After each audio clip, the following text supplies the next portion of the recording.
ही इतकी चुनचुनीत आणि हुशार दिसते, हिला घरी बसून तर काही जमणार नाही. म्हणून त्यांनी एक युक्ती केली. शेताच्या माळावर जाऊन शेतातल्या मातीची केली पाटी, शेतातल्या मातीत जाऊन मातीची केली पाटी आणि झाडांच्या फांदींची केली लेखणी. हीच मुळाक्षरी गिरवली की अ ते अम पर्यंत, हीच मुळाक्षरी गिरवली अ ते अम पर्यंत. आणि शिक्षणाचा श्री गणेशा केला शेती मातीतून, आणि शिक्षणाचा श्री गणेशा केला शेती मातीतून. पुढे म्युच्युअल नॉर्मल या स्कूलमध्ये ज्योतिरावांनी अथक परिश्रम करून माझा स्कूलमध्ये प्रवेश घेतला. नुसता शाळेत प्रवेश घेऊन उपयोग झाला नाही, तर ज्योतिरावांना वाटलं की आता ह्यांचं अध्यापन क्षेत्रातलं शिक्षण माझं पूर्ण करायला हवं. मग काय झाला शिक्षणाचा श्री गणेशा. 1847 मध्ये मी भारतातील पहिली महिला प्रशिक्षित महिला शिक्षिका म्हणून माझा नावलौकिक झाला. माझ्या सासऱ्यांना तर हे काही मान्यच नव्हतं. माझ्या सासऱ्यांनी ज्योतिबांपुढे एक प्रस्ताव ठेवला. तो प्रस्ताव काय होता सगळ्यांनी ऐका. एक तर शिक्षण सोडा किंवा घर सोडा, एक तर शिक्षण सोडा किंवा घर सोडा. अहो ज्योतिराव घरात थांबतील ते कसले. ज्योतिराव म्हटले ठीक आहे, मी घरच सोडतो. या विचाराने मी पण धास्तावले. अहो घर सोडून जाणार कुठे, घर सोडून जाणार कुठे. शेतीवाडी नाही, शेतजमीन नाही, घर नाही, राहणार कुठे. पण अशातच ज्योतिरावांची सत्य शोधक ही चळवळ चालू होती. आणि या सत्य शोधक चळवळीमधील त्यांचेच मित्र उस्मान शेख यांच्या पुण्यातील गंजपेठेमध्ये एका छोट्याशा घरात आम्ही राहायला गेलो. मग काय ज्योतिरावांच्या मनात एक प्रश्न आला, शाळा सुरू करण्याची. पण नुसती शाळा सुरू करायची तर जागा कुठे आहे. आजकाल तुम्हाला सगळ्यांना जागा तर सगळ्यात इझी उपलब्ध होतात, कुठेही जागा मिळते, तुम्ही कुठेही स्कूलचं ओपनिंग करतात. पण त्या काळी जागा मिळवणं म्हणजे फार महायुद्ध होतं. हेच महायुद्ध थांबवलं फतिमा शेख यांनी. फतिमा शेख यांनी पुण्यातील भिडेवाडा येथे मला शाळेमध्ये जागा मिळवून दिली. मग काय ज्योतिबांच्या आनंदाला पारावार उरला नाही. त्या म्हणाल्या, तू तर पहिली महिला शिक्षिका आहेतच, तू विना वेतन सुद्धा शाळेत काम करू शकशील. पण विना वेतन काम करताना समोरच्याच्या मनात एक राहील की महिला शिक्षिका असल्यामुळे समोरच्याला मुली शाळेत पाठवताना काही त्रास होणार नाही. पण शाळेमध्ये एक एक मुलगी गोळा करताना झालेला माझा त्रास हा काही खूप जगावेगळा होता. आज शाळेमध्ये मुलं मिळवणं खूप काही सोपं झालेलं आहे, पण त्या काळात प्रत्येक ठिकाणाहून मूल आणि मुलगी गोळा करणं हे फार कठीण काम होतं. फतिमा शेख ह्या सुद्धा भारतातील पहिल्या मुस्लिम शिक्षिका म्हणून त्यांचाही नावलौकिक आहे. माझा शाळेचा शुभारंभ झाला. तारीख ठरली 1 जानेवारी 1848. शाळेच्या मुहूर्तमेढाची तारीख ठरली 1 जानेवारी 1848. मला ज्योतिरावांनी एक सुंदर साडी गिफ्ट केली. मला ज्योतिरावांनी एक सुंदर साडी बक्षीस किंवा भेट म्हणून दिली. अहो नवऱ्याने दिलेली साडी म्हणजे काही साधी सुधी होती का. त्या आनंदामध्ये मी फार भान हरपून गेले. मी इतके भान हरपले की नवऱ्याने मला पहिली भेट साडी दिली म्हणून मी आनंदामध्ये होते. पण ती साडी का भेट दिली याचा मला उत्तर शाळा सुटल्यानंतर कळालं. अहो रस्त्याने निघाले. गंजपेठ ते भिडेवाडा हे अंतर 1.5 किलोमीटर होतं. गंजपेठ ते भिडेवाडा हे अंतर 1.5 किलोमीटर होतं. पण रस्त्यात शेत, माती, चिखल, गोळे आणि दगडांनी साडीचा एक कोपरा पूर्णपणे शिजलेला होता. रडत रडत शाळेच्या पायरीपर्यंत पोहोचले. रडत रडत शाळेच्या पायरीपर्यंत पोहोचले आणि लक्षात आलं नवऱ्याने भेट दिलेली साडी आज मला ह्यासाठी उपयोगी आली. डोळे भरले आणि अक्षरशः ज्योतिरावांच्या मनात आभार मानले. त्या क्षणी ठरवलं, मनातले घाणेरडे विचार, अंगावरचे घाणेरडे विचार किंवा कपडे शाळेच्या पायरीवर सोडायचे आणि शाळेत प्रवेश करायचा. तेव्हापासूनच आईची एक गोष्ट लक्षात आली, शाळेमधील कोणतीही मॅडम असो, कोणत्याही शिक्षिका असो, आपल्या मनामध्ये जे काय असेल ते शाळेच्या पायरीवर सोडायचं आणि शाळेत प्रवेश करून इतरांना चांगलं शिक्षण द्यायचं. अहो 6 मुलींपासून केलेली माझी शाळेची सुरुवात, 6 मुलींपासून केलेली शाळेची सुरुवात वर्षाअखेर 25 झाली. वर्षाअखेर 25 झाली. पण शेण, माती, दगड, गोळ्यांनी अक्षरशः अंग झिजलं. पण करणार काय. मला मुलींना नाच गाणे, फेर धरणे, फुगडी खेळणे, आई जिजाऊंच्या गोष्टी, महाभारतातल्या गोष्टी सांगणे खूप आवडायच्या. मुलीही त्यात रमायच्या.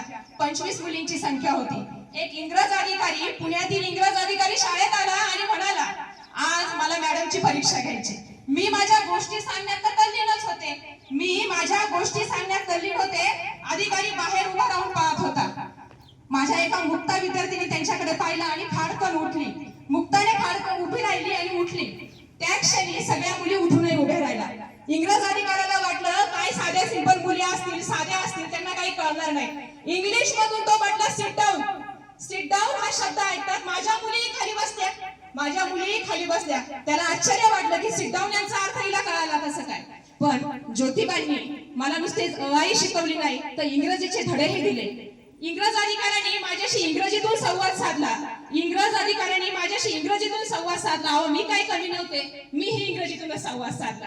हे पाहून त्याला खूप हसू आलं आणि म्हटला आज सरकारी शाळेतील मुलींपेक्षा ज्योतिबांच्या शाळेतील संख्या ही 10 पटीने जास्त का आहे हे मला कळालं. पण या सर्व गोष्टींमध्ये माझं एक मन मला खात होतं. सासर दुरावलं, आता माहेरही दुरावणार होतं. माझ्या भावाने मला एक पत्र लिहिलं होतं. बाईला चूल आणि मूल शोभून दिसतं बरं का, बाईला चूल आणि मूल शोभून दिसतं. तू उंबरठ्या बाहेर जाऊन गेलीस तर तुझं माहेर आणि आमचं हे नातं इथे संपत असतं. मी पण हुशार होते, मलाही ज्योतिबांनी शिकवलंच की आई पाठीवर गिरवायला. मीही निर्णय घेतला, मी त्याला पत्र लिहिलं. अरे भाऊराया, तू जसा पंढरीची वारी करतोस तसा माझा नवरा ज्ञानदानाची वारी करतोस. जसा तुला पंढरीचा विठोबा प्रिय ना, त्याच्या पाठीमागं रुक्माई युगानुयुग उभी आहे, तसंच मी माझ्या नवऱ्याच्या पाठीशी युगानुयुग उभी राहणार. म्हणूनच आज ती स्त्री युगस्त्री म्हणून ओळखली जाते. झालं इतकं झालं.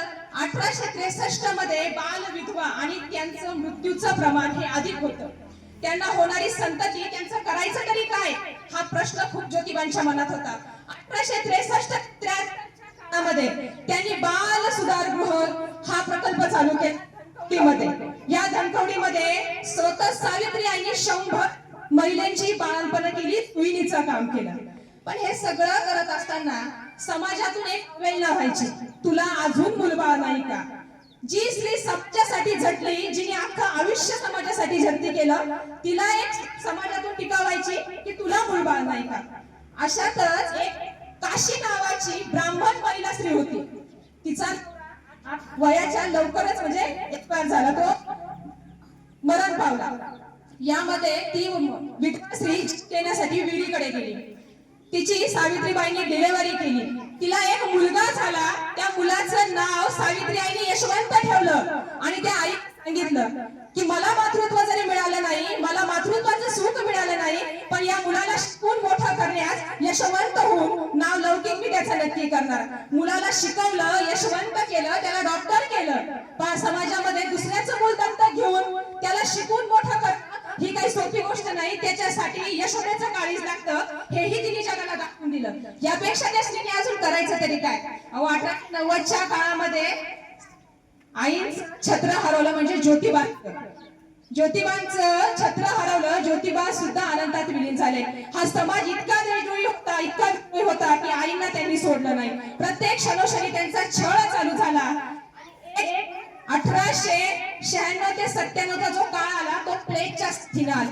अहो ज्या काळात तुम्ही आम्ही कोरोनाची पाहिली, ज्या काळामध्ये घरातल्यांना हात लावत नव्हते, त्या काळात आई एका 2 वर्षाच्या दलित मुलाला आपल्या पाठीवर घेतलं आणि धनकवडी पासून त्यांच्या घरात ते धनकवडी हा प्रवास पाठीवर पूर्ण केला. आपल्या मुलाला मिलिटरी मध्ये बोलवून घेतलं आणि धनकवडीमध्ये दवाखाना सुरू करायला सांगितला. मग काय, आईला त्याच्या प्लेग रोगाची लागण झाली. पूर्ण शरीर प्लेगाने कुठेही उपचार मिळेना अशी माझी 10 मार्च मध्ये अनंतामध्ये विलीन झाली. मला तुम्हाला एकच सांगायचं आहे, आईने सुरू केलेली ही शाळा आज भिडेवाड्यामध्ये जर विचित्र अवस्थेमध्ये असेल तर खरंच तिने सुरू केलेली शाळा ही योग्य होती का? या मुलींना जर शिक्षणासाठी भरपूर पैसे मिळून जर शाळेमध्ये प्रवेश नाकारला जात असेल तर तिने सुरू केलेलं शिक्षण हे योग्य होतं का? 3-3 वर्षाच्या चिमुकलीवर नराधाम बलात्कार करून निघून जातात आणि ते मोकाट फिरतात, हे योग्य आहे का? कुठेतरी न्याय व्यवस्था ही ढासळलेली आहे का? बस एवढंच सांगणं होतं, कुठेतरी सावित्री जागी करा. नुसतं शाळेच्या बाहेर जाऊन तुझं माझं नातं संपलं हे करू नका. तिच्या पाठीशी प्रत्येक जण उभी राहा. आज आईने शिकवलं म्हणून मी आज ताकदीने उभी आहे, एवढंच मला बोलायचंय. आणि माझं सगळ्यांना एक विनंती आहे, आपल्या शिरूर लोकसभा मतदारसंघाचे खासदार डॉक्टर अमोल कोल्हे यांचे शिवपुत्र संभाजी या सुंदरशा मालिकेनंतर स्टार प्रवाहावर संध्याकाळी 7:30 वाजता मी सावित्री ज्योतिराव फुले ही सुंदर मालिका आपल्या भेटीला येते. घरातल्या सर्वांनीच नव्हे तर लेकी सुनांनी आपल्या मुलाबाळांनी 7:30 वाजता सासू सुनांची भांडण न पाहता ही आईची धगधगती ज्वाला त्यांना दाखवा. आपल्या अमोल कोल्हे सरांचा हा धगधगता ज्वाला इतिहास पाहण्यासाठी आम्ही तर तयार आहोत, पालकांनीही तयार राहा. धन्यवाद.